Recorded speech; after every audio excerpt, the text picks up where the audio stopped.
Welcome to Whistle Where You Work, where today's topic, the greatest deliberative body in the world, or not, the United States Senate. I'm Mark Cohen, Executive Director of the Government Accountability Project. Case in point, how does a vast majority of legislators vote to pass a law only to find that one member in secret kills it? Does this sound like democracy to you? Well, not to Pete Sepp, Executive Vice President of the National Taxpayers Union, or to Tom Devine, Legal Director at the Government Accountability Project. Welcome to Whistle Where You Work. Great to be here. Tom, let's start with you. You worked and spearheaded a campaign that has gone on for many years, last year, to pass an amendment to fix the Whistleblower Protection Act, and had broad support. Large coalition supported it, and lots of support in Congress. Yet, at the last hour, it didn't pass. What happened? Well, a major anti-secrecy reform was vulnerable to and was killed by a single senator's secret hold. When you said we had vast majority of support, that's an understatement. There were 534 members out of the 535 in Congress who approved this reform, which has been nicknamed the Taxpayer Protection Act. And that wasn't enough, the way our government is structured. And we were vulnerable to a secret Scrooge spoiling it for all of us, and he did. All right, well, tell us how this came about. First of all, how do you know that 534 out of 535 members of Congress supported this? Well, the last day of Congress, the House unanimously approved this reform. And it had to go over to the Senate for what seemed to be a formality due to one provision being removed from the legislation. The Senate had unanimously passed it 10 days earlier, but an hour before adjournment, one senator blocked having a vote to approve or reject it and left town without showing his or her face. And this is permitted under the Senate rules? This is actually quite a tradition under the Senate rules. A hold is like a passive filibuster. You have to have 60 votes to overcome it. And it can be done in secret. Unlike a filibuster, you don't have any accountability for what basically is a backroom procedure to block the will of the majority. Now, since this year, Congress has revisited this. The Senate itself has revisited the hold rules, so that can't happen anymore, right? The same scenario could repeat itself even under the new reforms. They don't block senators from making holds. They just say they can only stay secret for 2 days instead of 6, the previous rule. And for a bill which is in many significant laws, which are passed the last day or two of the session, this could happen over and over again. Pete, this seems like it's a recipe for corruption, that you have a situation where a senator can put a hold on a bill at the end of a session, like happened here, do it on behalf of a special interest, on behalf of a major campaign contributor, Yes. maybe be stuffing their own pockets, who knows, and we, the public, can't find out. The taxpayers can't find out. Yes, it can be an absolute travesty. In fact, we ran into the very same issue on transparency legislation that would create a database online of federal grants and contracts, and there was a secret hold placed on that legislation. It took us several weeks to smoke out the offending senator, and it turned out that several of them were in league with each other, placing the holds anonymously whenever the next one would get discovered as being the culprit. So this is a real problem in the United States Senate, and it's incredible in my 22 years with National Taxpayers Union how much resistance these whistleblower protections have met for absolutely no justification. There has been no argument put forth against these whistleblower rights or the reforms that we're trying to attain here that seems to stick to the wall. And yet we still have procedural roadblocks that are literally, I think, taking a human toll out in the government employment community. Well, let's talk about that effort for the whistleblower reforms for smoking out who put this hold on. There has been an effort that the Government Accountability Project, along with a program on National Public Radio, have collaborated to try to find who put this hold on, right, Tom? That's correct. We've got it down to 5 senators at this point who haven't denied the hold. They haven't conceded it either. In fact, one of them, Senator Sessions, indicated that it really wasn't much of the public's business. He is a private person. I thought votes on laws were not private matters, but Senator McConnell, Senator Kyle, Senator Sessions, Senator Risch, and Senator Vitter have not deigned to tell the public whether or not they blocked this reform. And so they're the suspects. And so did they do this kind of handoff routine, you think, that Pete was describing for the transparency bill? Well, because the bill didn't come back for final approval to the Senate until an hour before adjournment, about an hour and a half before adjournment, they didn't have to. So we don't know whether there was a conspiracy or this was a lone wolf who was biting the taxpayers. And any idea why somebody would do this in this case? Oh, there's not much question. This is a reform which would make a real difference against government abuses of power that only can be sustained by secrecy. And it's probably fitting that this type of reform could only be defeated in secret. Okay. Pete, your organization tends to be focused on issues of protecting taxpayers, has a lot of support on the Republican side of the aisle in particular, very influential organization on Capitol Hill. All of the senators that Tom mentioned are Republicans. What do you do to help to change their mind about how they respond to whistleblower protection law?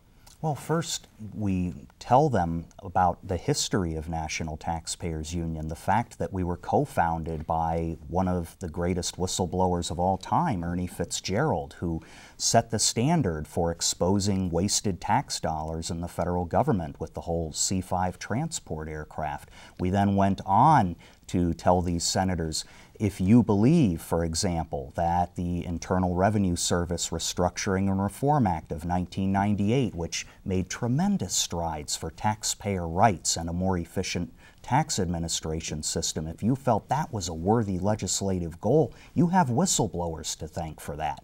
Because prior to that time, when we worked on taxpayer rights legislation, we focused on bringing in customers of the IRS, people who had been abused bureaucratically, to testify before Congress. Well, the results were pieces of legislation that focused on procedural rights for taxpayers. And the problem soon became apparent that the bureaucracy itself didn't really care much about enforcing those rights, even if Congress enacted laws saying you had to do it. The institutional culture had to change. Only whistleblowers from within the IRS who could be brought forward to testify before Congress could possibly pinpoint those institutional problems and get us the legislation we needed.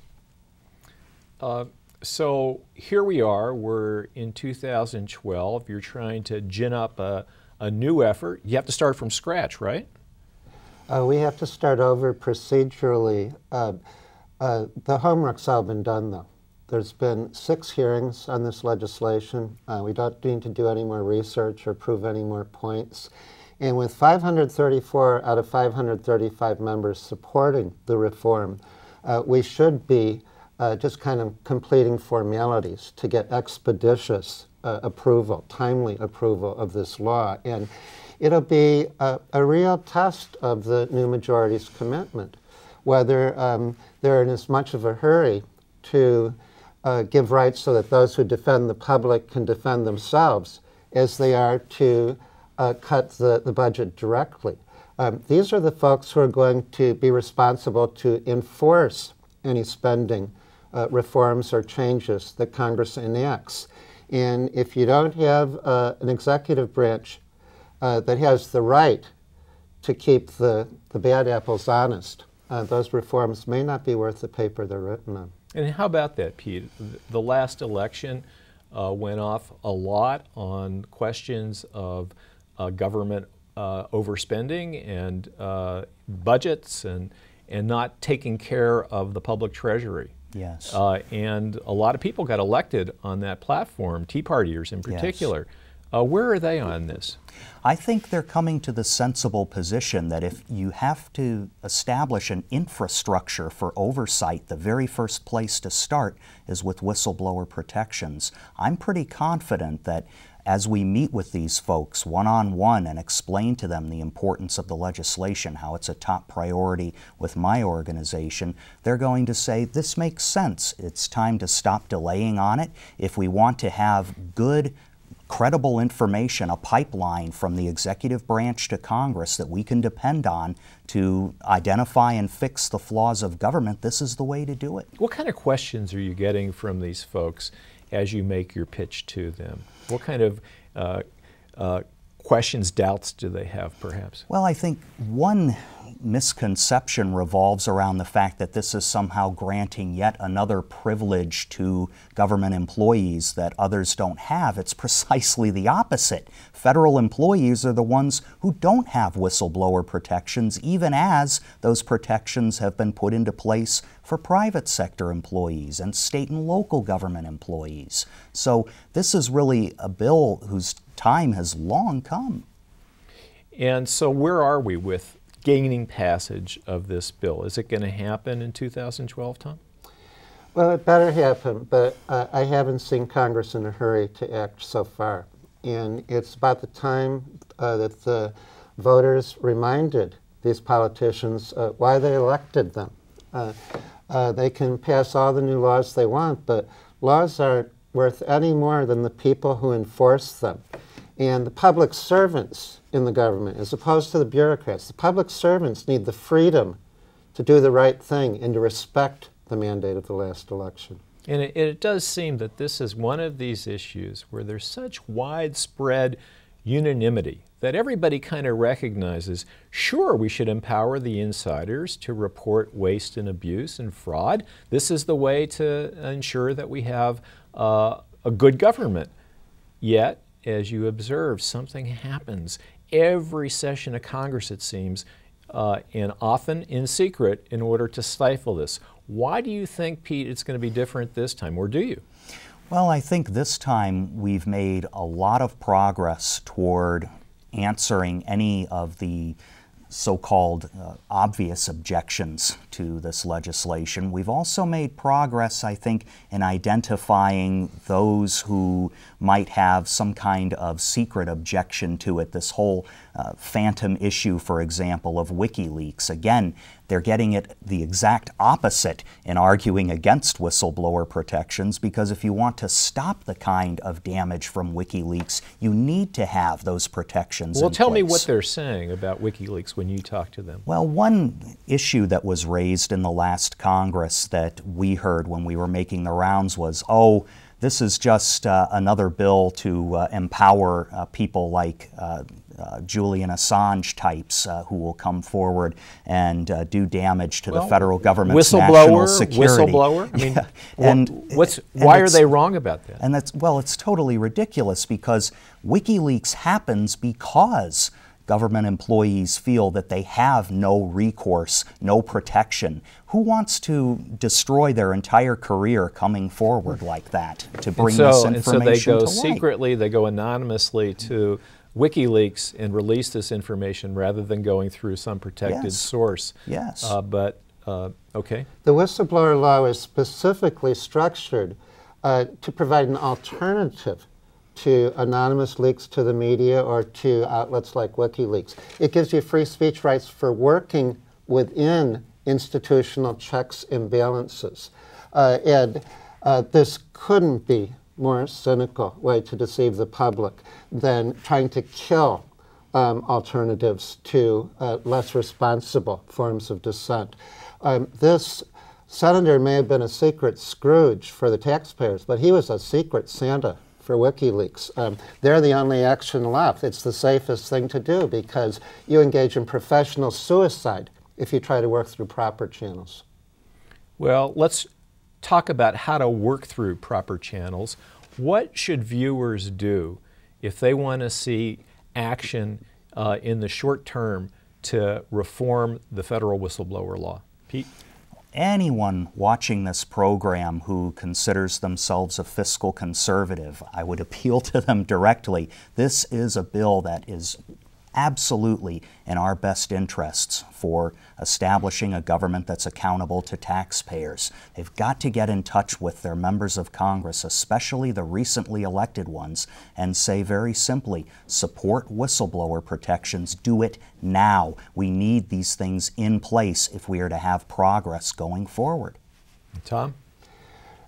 Well, it's very, very clear that whistleblower protections are the soul of the mandate from the last election. Almost every study that's been done shows that whistleblowers are responsible for detecting more institutional fraud than auditors, compliance officers, and law enforcement combined. The False Claims Act with fraud in government contracts, we are getting about $10 to $25 million per year until we enfranchised whistleblowers in the mid-'80s. A reform by a conservative Republican, Charles Grassley. Now we get over $1 billion in recoveries on the average each year, and it's been $2 to $3 billion annually over the last few years. There is no more effective resource that exists against fraud, waste, and abuse of government power.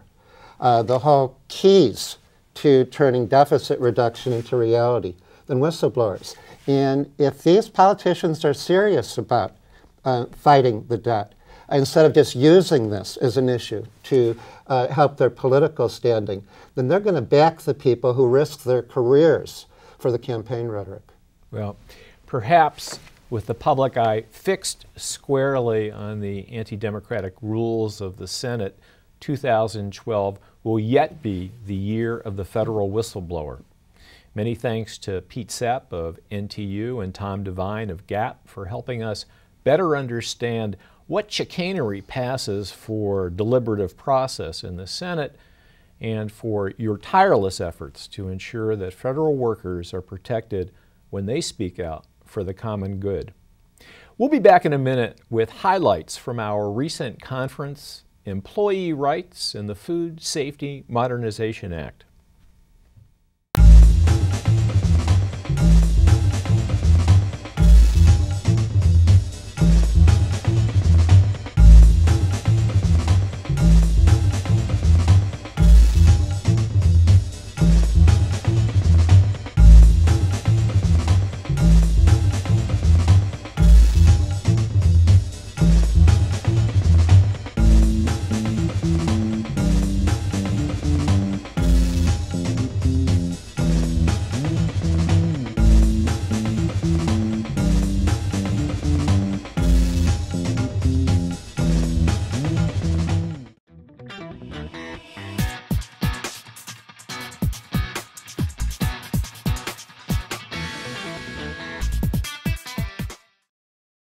Hi, my name's Kenneth Kendrick. I had worked for Peanut Corporation of America back in 2006, hired on as production planner. Kind of want to go into three parts just quickly into each of the areas where the provision of this Whistleblower Act might have changed some things and hopefully will change things in the future from what happened to me in 2006 to when this was reported in 2009 and then the personal effects we have now.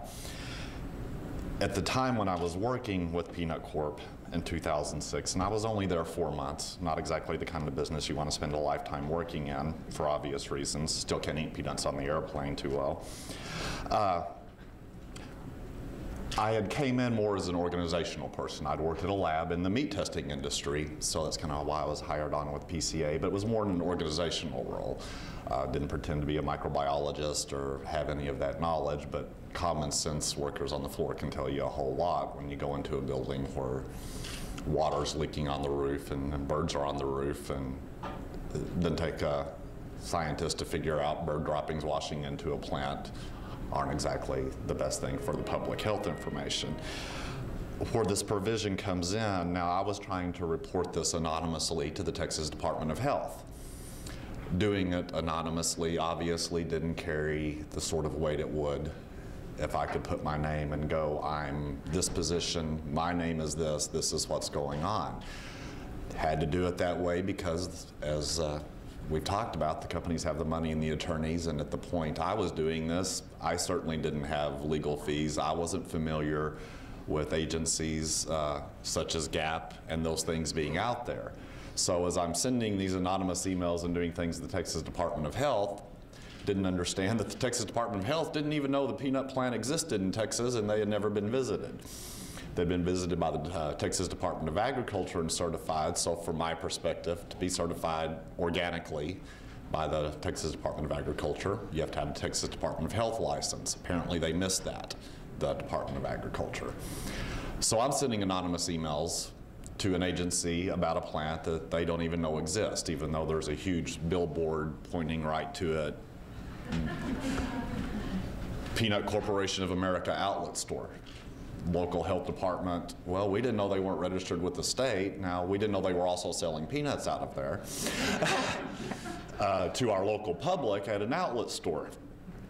So had this law been in place, it would have been a little more comfortable for me to maybe be public at that time with my name. Don't know if it would have worked or not. Was I scared of being sued? Yes. I do not come from a wealthy family where I can afford to defend against what I knew the investors of PCA had. And they were very lawyer conscious and had their insurance policies in place for people like me who might come forward. Very, very well prepared. Or Mr. Parnell was very well prepared on that part, obviously, as we've seen from there. And I knew that products were shipped from Georgia to Texas and back and forth. I had, in the news when this outbreak had broke out in Georgia, we talked a lot about the first Nestle audit where Nestle had came in and failed them on an audit. I was there for Nestle's second audit, which no one has looked at as of yet, and it wasn't much better than the first audit. So I did the reports the best I could at that time. The second Nestle audit taught me a lot, and taught me a lot of what was going wrong. I had to learn from this person and go, these are the sort of testings we need to be doing. We weren't doing environmental testing for, when I say environmental testing, this is where you get swabs and go throughout the plant and you're going to try to find if there's E. coli, salmonella, whatever, out on the floor. Coming from a lab, I knew a little bit about that, was able to take the advice from Nestle, knew we weren't going to get the contract, they were just humoring us. Although I did have a plant manager in Georgia say when we sent off our first sampling, you know, if you microwave those sponges, they would, our results would look a lot better. Didn't tell me to microwave them, just let me know that the results would look a lot better if we did. I heard later that from a reporter that it got information from the Texas Open Records Act that once the Texas Department of Health finally figured out they existed, they asked that current plant manager, if you're going to microwave them, well, how would you do it? And he showed them. Thought I was a little bit curious that I would, and you see it dries them out. I'm like, well, I guess you tried that.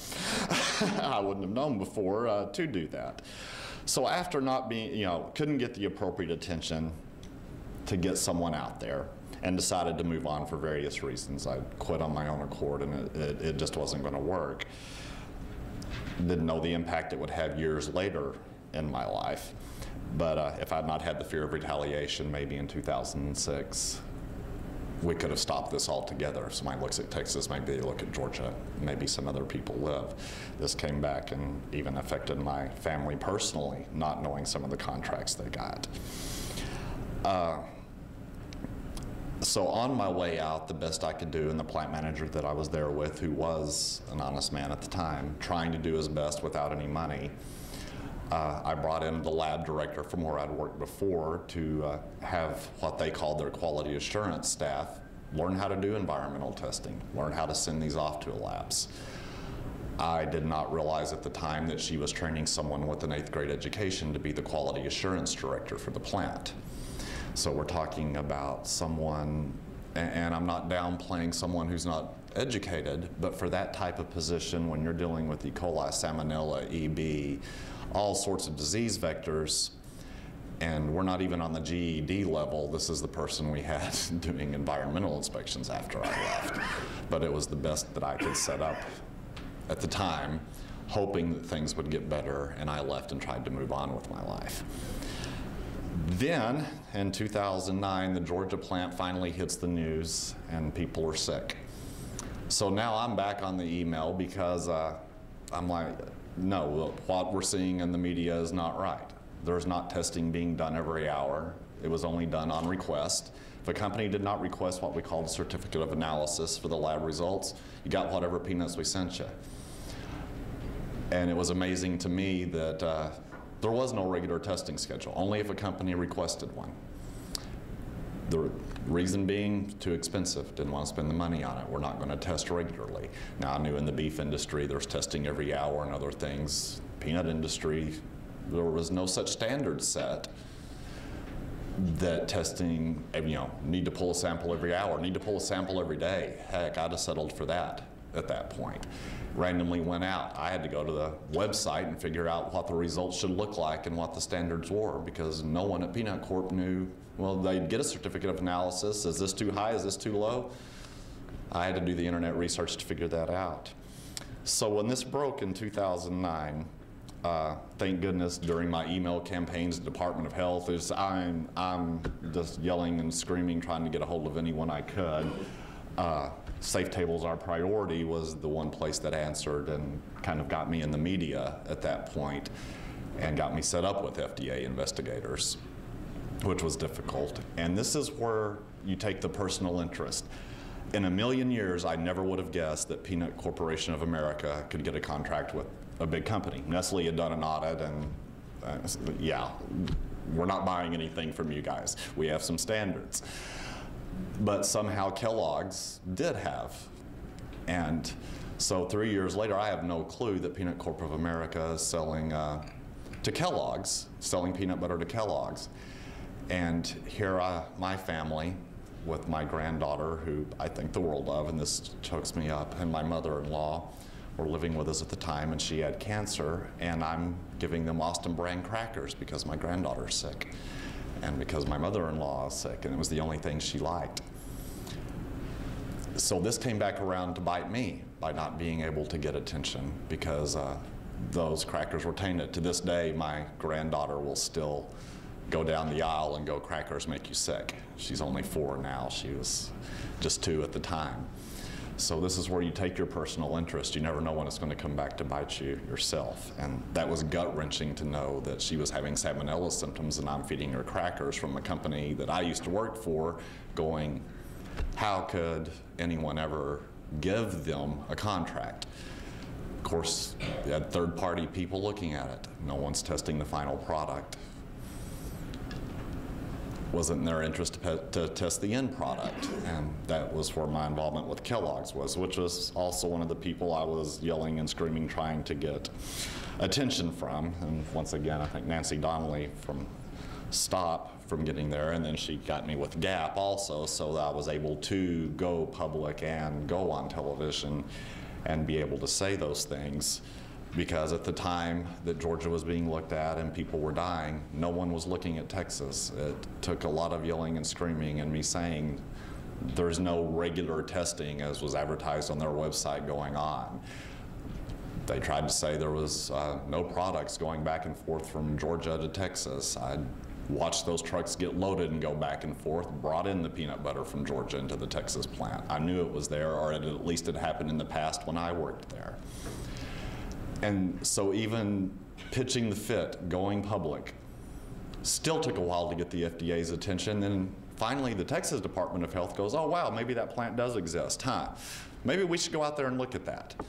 Took them 2 trips to figure out where the problem was, and I had to explain on the phone, hey, did you look at the leaky roof? Did you look at the fault ceiling? Let me draw you a map of this plant so you can look at the flooded basement. So when we talk about putting some of the things on the state level, we know that can vary from state to state. The Peanut Producers Board in Texas went on television shortly after I did once when I was telling my story about how I had been blackballed after being a whistleblower, and said, we've made changes. Never named a specific one. I know the Texas Department of Health got with the Texas Department of Agriculture. They ran some cross matches and found over 500 plants, or 500 food facilities. Tracy may help me, it was 523, something like that, over 500 places who had never been registered with the Texas Department of Health, so who had never been inspected. So there's 500 places with no regulation whatsoever who had never been looked at. And that was just one tape match. They're still being opened, and there was absolutely no civil penalty. When I called their press secretary, it was, well, we want to get people into compliance. If I'm speeding, the officer is going to give me a ticket. He's not going to get me in compliance. When you have 500 plants who didn't bother registering with the Texas Department of Health, the state result was, well, let's just get them registered. We don't care that you went this many years or ever how long it was without being regulated. Something everyone needs to be aware of. It's not good for the state, I would think, on their economic front, but sometimes we don't think that far ahead.